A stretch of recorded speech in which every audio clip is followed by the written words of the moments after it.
के 400 पार के नारे का क्या हुआ?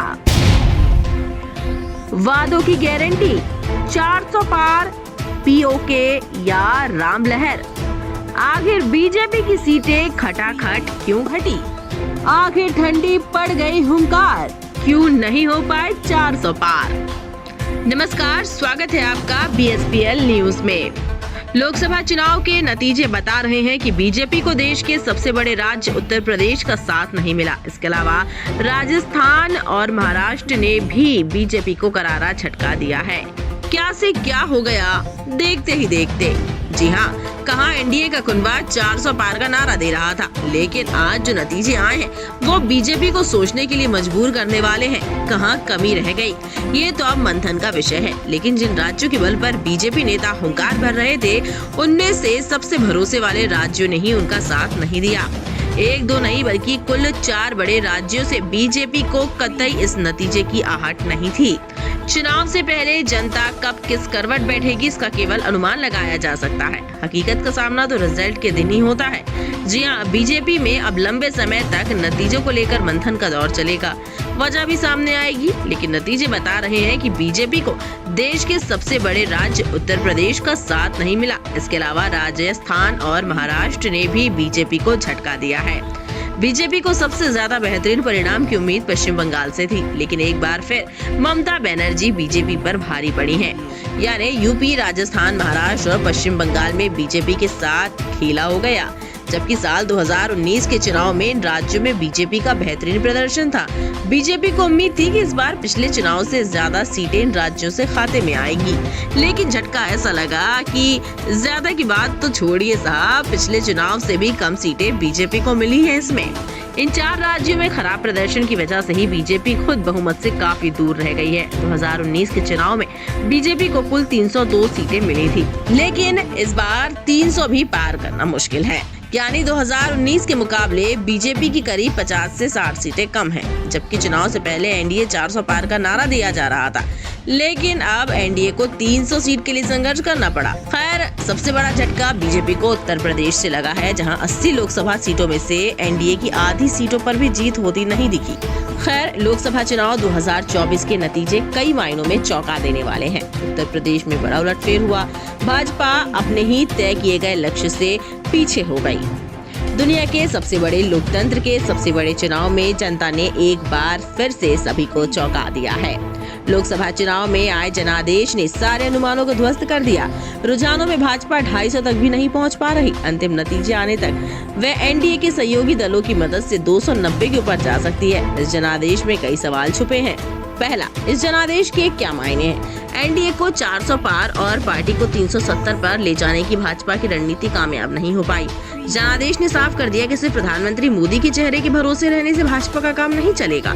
उसके निर्वाचित सांसदों और राज्य के नेतृत्व को भी अच्छा प्रदर्शन करना होगा। जनादेश बताता है कि गठबंधन की अहमियत का दौर 10 साल बाद फिर लौट आया है। भाजपा के पास अकेले की बूते पर वो आंकड़ा नहीं है जिसके सहारे वो अपना एजेंडा आगे बढ़ा सके। एग्जिट पोल्स की भी हवा निकल गई। 11 एग्जिट पोल्स में एनडीए को 340 से ज्यादा सीटें मिलने का अनुमान लगाया गया।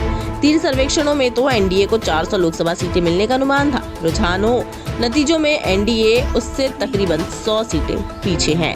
दूसरा, क्या इसे सत्ता विरोधी लहर कहेंगे? 1999 में 182 सीटें जीतने वाली भाजपा अब 2004 में 138 सीटों पर आ गई, तो उसने सत्ता गंवा दी। उसके पास स्पष्ट बहुमत 1999 में भी नहीं था और उससे पहले भी नहीं था। फिर ये माना गया कि जनादेश भाजपा के फील गुड फैक्टर के विरोध में था। वहीं 2004 में भाजपा की महज 7 सीटें ज्यादा यानी कि 145 सीटें जीतकर कांग्रेस ने यूपीए की सरकार बना ली। 2009 में कांग्रेस इससे बढ़कर 206 सीटों पर पहुंच गई, लेकिन 2014 में 44 पर सिमट गई। इससे स्पष्ट तौर पर यूपीए के लिए सत्ता विरोधी लहर बन गया। हालांकि जब उत्तर प्रदेश जैसे सबसे अहम राज्य के नतीजे देखते हैं तो तस्वीर इस बार अलग नजर आती है। यहाँ भाजपा 34-35 सीटों पर सिमटती दिखी, जबकि 2014 में यहाँ भाजपा ने 71 और 2019 में 62 सीटें जीती थी। सबसे बड़ा नुकसान भाजपा को इसी राज्य से हुआ है।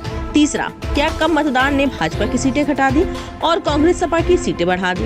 वैसे तो इस बार लोकसभा चुनाव की शुरुआती 6 चरण में ही पिछली बार के मुकाबले 2.5 करोड़ से ज्यादा वोटरों ने मतदान किया, फिर भी मतदान का प्रतिशत कम रहा।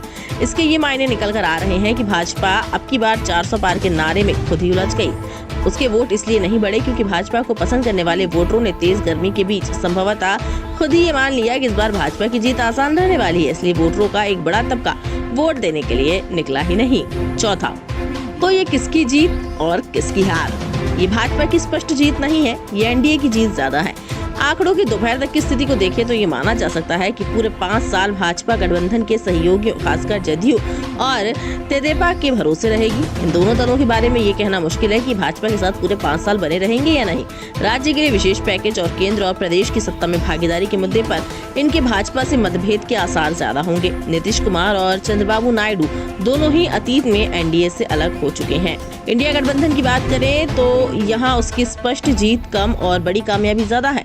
ये गठबंधन 200 का आंकड़ा आसानी से पार कर रहा है। इसके साथ ही ये सीधे तौर पर मायने हैं कि अगले 5 साल विपक्ष केंद्र की राजनीति में मजबूती से बना रहेगा।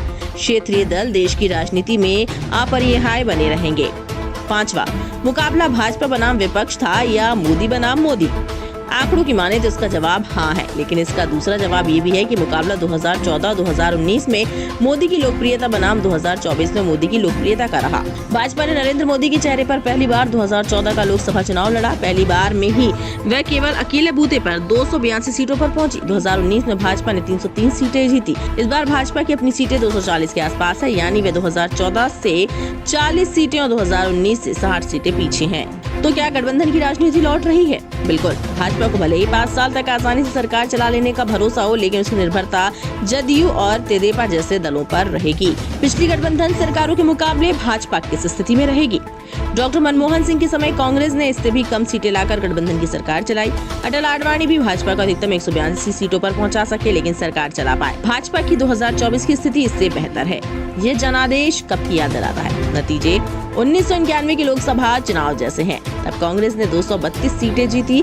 पीवी नरसिम्हा राव प्रधानमंत्री बने। उन्होंने पूरे 5 साल अन्य दलों के समर्थन से सरकार चलाई। इस बार भाजपा भी 240 के आसपास है। गठबंधन अब उसकी मजबूरी है। ये चुनाव किसके लिए उत्साहजनक है? इसके पीछे कई बड़े चेहरे हैं, जैसे राहुल गांधी। कांग्रेस 2014 में 44 और 2019 में 52 सीटों पर थी, तो उन्हें जिम्मेदार माना गया। इस बार वह 100 सीटों के करीब है, यानी पिछली बार के मुकाबले लगभग दुगनी सीटों पर वह जीत रही है। दूसरा नाम है अखिलेश यादव।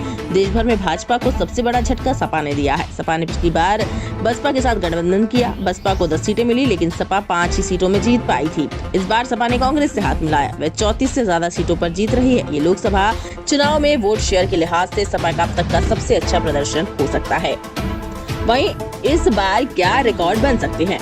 तो आपको बता दें, इस बार का लोकसभा चुनाव भले ही सुस्त नजर आया, लेकिन जनादेश ऐतिहासिक हो सकता है। अगर भाजपा ही सरकार बनाती तो ये प्रधानमंत्री नरेंद्र मोदी की हैट्रिक होगी। पीएम मोदी पंडित जवाहरलाल नेहरू के बाद वे दूसरे नेता होंगे जो लगातार तीसरी बार प्रधानमंत्री बनेंगे। 1947 में पंडित नेहरू पहली बार प्रधानमंत्री जरूर बने, लेकिन चुनावी राजनीति शुरू होने के बाद उन्होंने 1951, 52, 1957, 1962 का चुनाव जीता और लगातार प्रधानमंत्री रहे। वहीं शपथ लेने के बाद प्रधानमंत्री मोदी अटल जी की भी बराबरी कर लेंगे। अटल जी का कार्यकाल कम रहा, लेकिन उन्होंने 3 बार प्रधानमंत्री पद की शपथ ली। BSPL न्यूज के लिए खास रिपोर्ट।